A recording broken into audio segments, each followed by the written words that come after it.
This is what I am trying to tell you. That spirit gives you spontaneity in which you are the master.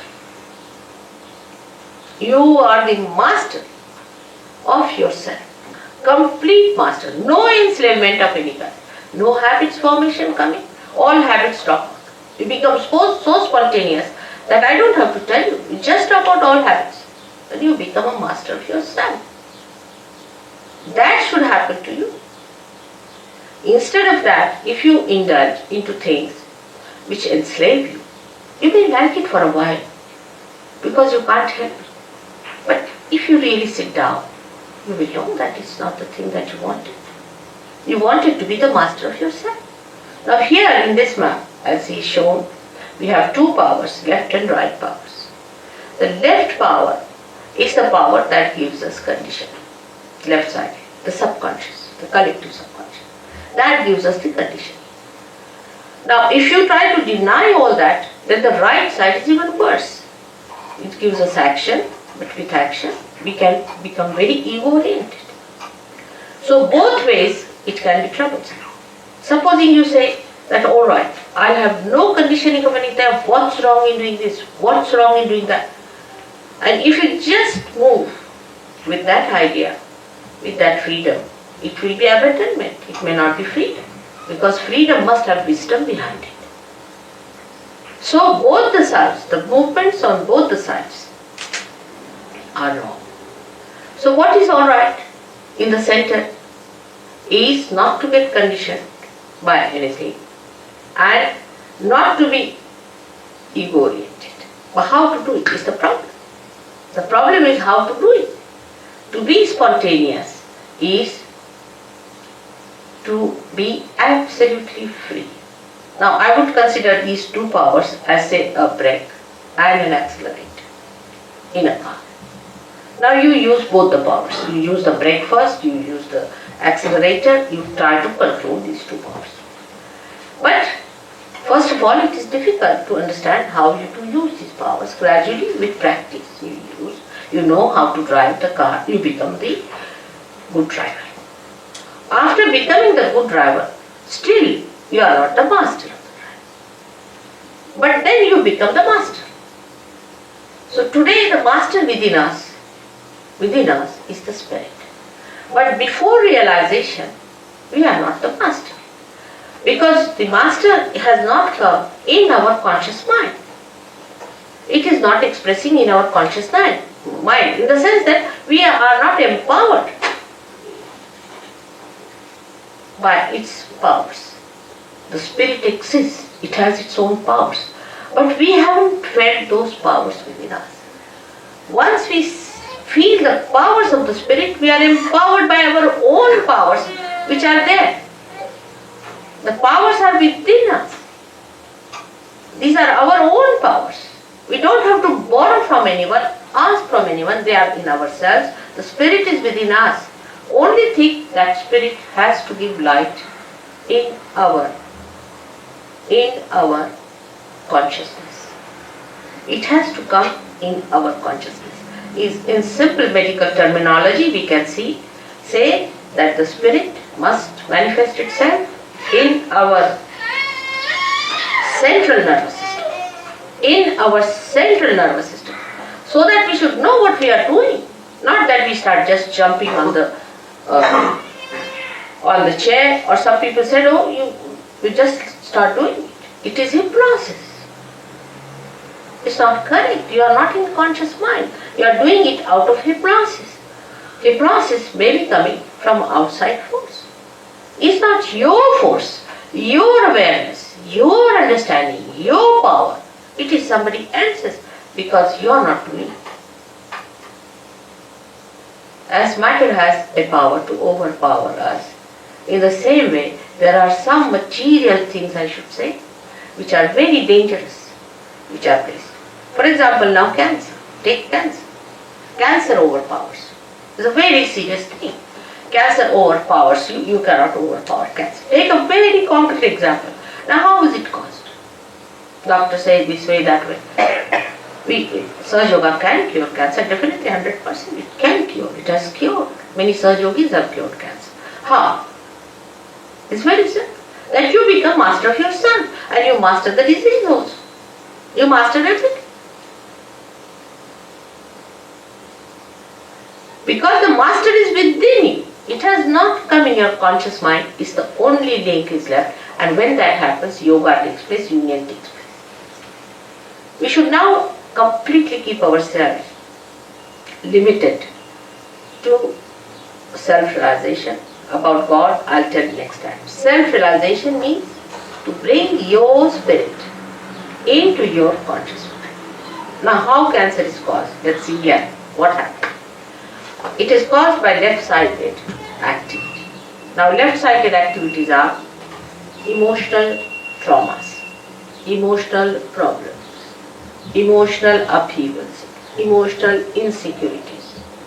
Any kind of insecurity can take you to the left side. Little more movement can be these horrible gurus because they hypnotize. They put you to the left. They put some spirit in you, or I don't know what they do, but they put you to the left.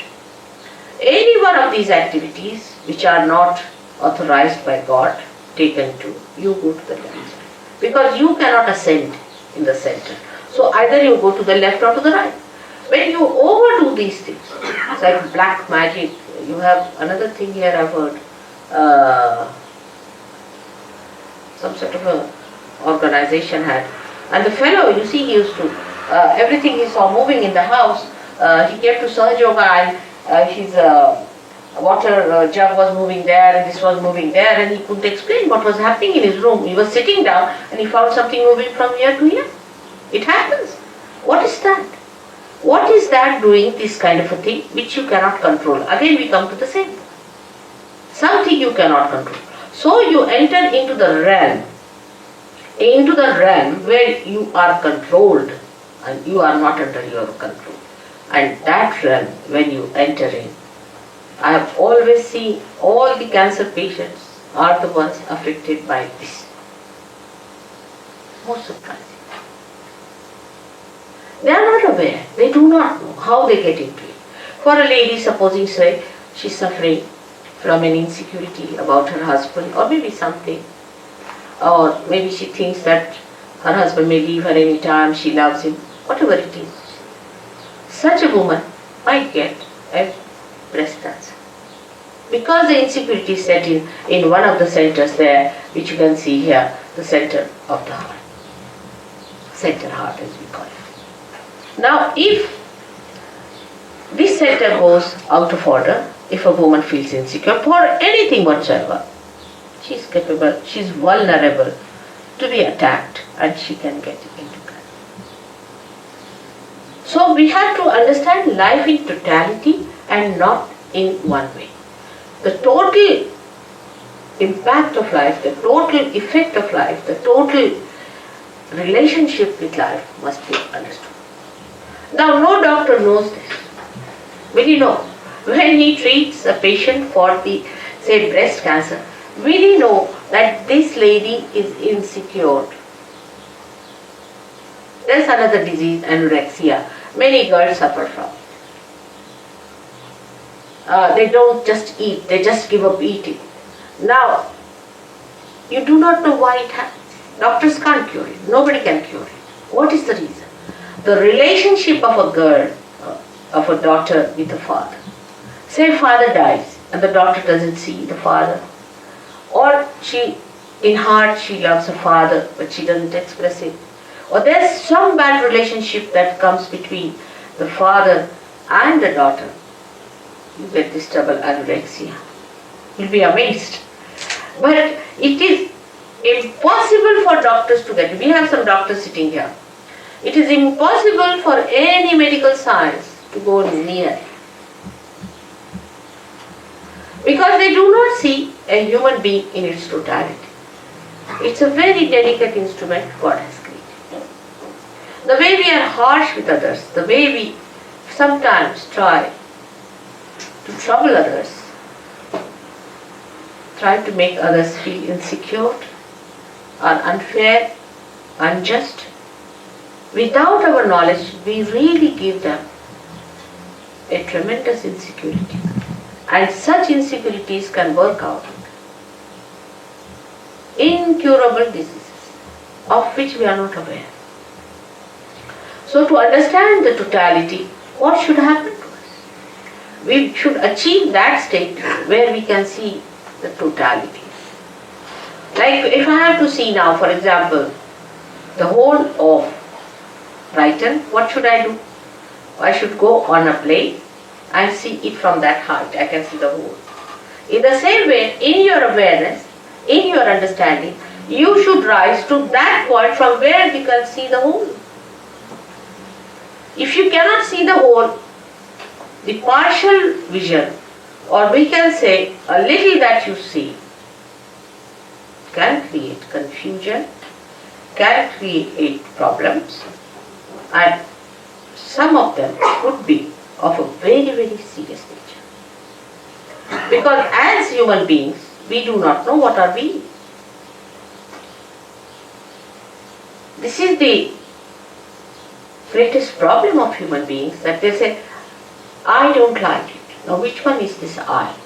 Is that your spirit or is that your ego? What is the part that is not liking it? Or is it your conditioning because you are brought up in a particular way so you don't like this? Which part of you is not liking it? And you will be amazed that it is not your spirit.